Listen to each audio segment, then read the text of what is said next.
for those of us there, it was such a horror because you saw an emerging America. And it wasn't the shooting, Chuck. I got diagnosed with PTSD within 48 hours. I got put on trauma leave, not because I think of the shooting, but because you saw it in the eyes, the reaction of the people. They were coming for us. If he didn't jump up with his fist, they were going to come kill us. I know. Tonight's red hot video, CBS News Capitol Hill correspondent Scott MacFarlane telling Chuck Todd that he got PTSD from President Trump's assassination attempt in Butler, Pennsylvania. No, MacFarlane wasn't injured. He says the PTSD came from his belief that the crowd would have turned on him, imaginary, and the media if President Trump didn't survive that moment.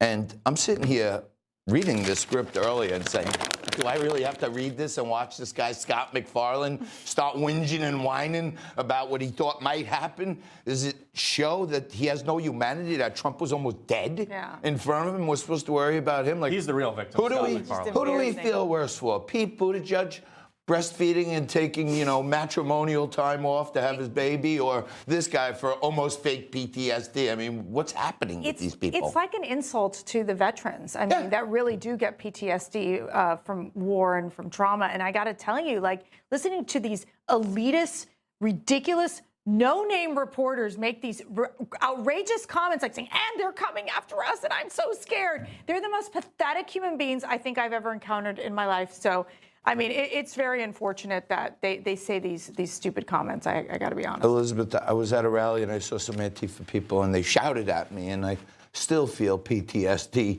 today. How crazy is this that they're inventing almost diseases? Yeah, you think about how the family of Corey Comparator feels. That's real PTSD. That is a very traumatic experience. Nothing happened to this guy.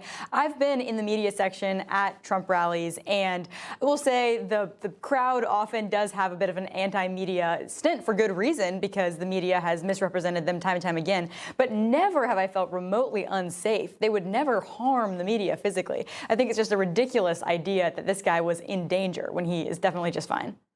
Chuck Todd is screaming for attention on whatever podcast that was now. Boldy. Go to Matt. I mean, well, I think Boldy's limited on what he. No, Elizabeth is totally right. Thinking about Joe Rogan. No, okay, let's not make it sound that crazy. No, I'm just saying. No, Elizabeth is right. Corey Comparatori's family, they are, and he himself, who was murdered protecting his family, an absolute American hero, former firefighter in that community. That's someone who has a reason to feel this way about the Butler attempted assassination. There have been how many Trump rallies? 700 million at this point, right? They always chant fake news and things like that at CNN. How many journalists have ever been harmed at a Trump rally? Zero, always. And the only reason, to Elizabeth's point, that people are angry at them is because they're so bad at their jobs. They will lie about the crowd. They'll lie about Trump. Okay, so that's why they're screaming at you. But they have a First Amendment right to yell at you, just like you got a First Amendment right to lie about them and Trump all the time. I still, if you're, we got people who go into war zones and come back and they're not whining about PTSD. Right. So give me a break already. This is like a soy boy, tree hugger guy. Like, information, truth is freedom, is Newsmax. It's real news for real people.